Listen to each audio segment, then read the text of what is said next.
തണുപ്പെട്ട് കിളച്ചിട്ട് ഈ മുകളിലേക്ക് കയറാനായിട്ട് വയ്യ എന്നതാണ് വേറൊരു പരമാർത്ഥം. ഇനി ഇവിടെ നമ്മള് ഫോട്ടോ ഒക്കെ ആരംഭിച്ചിട്ട് ഞങ്ങൾ ഫോട്ടോ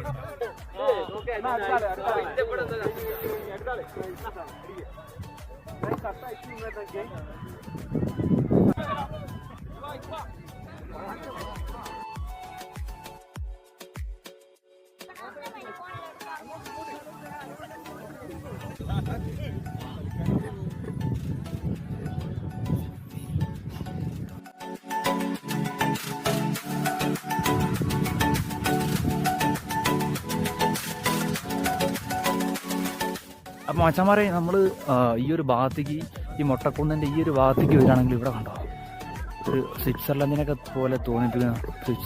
പോലെ തോന്നിപ്പിക്കുന്ന എന്ന് പറയുമ്പോൾ നിങ്ങൾ വിചാരിക്കും ഞാനവിടെ പോയിട്ടുണ്ടെന്ന്. പോയിട്ടില്ല, പോകാൻ ആഗ്രഹമുണ്ട് ഒരുപാട്.